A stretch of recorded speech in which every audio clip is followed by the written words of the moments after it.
আমি একটি কবিতা বলবো। কবিতাটির নাম রবীন্দ্রনাথ ঠাকুরের লেখা জন্মভূমি। সার্থক জনম আমার, জন্মেছি এই দেশে। সার্থক জনম মাগো, তোমায় ভালোবেসে। জানি নে তোর ধনরতন আছে কিনা রানীর মতন। কোন বনেতে আছে রে ফুল, গন্ধে এমন করে আকুল। কোন গগনে উঠে রে চাঁদ, এমন হাসি হেসে।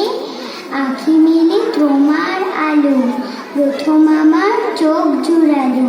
ওই আলোতেই নয়ন রেখে মুছব নয়ন শেষে। সার্থক জনম আমার, জন্মেছি এই দেশে। সার্থক জনম মাগো, তোমায় ভালোবেসে।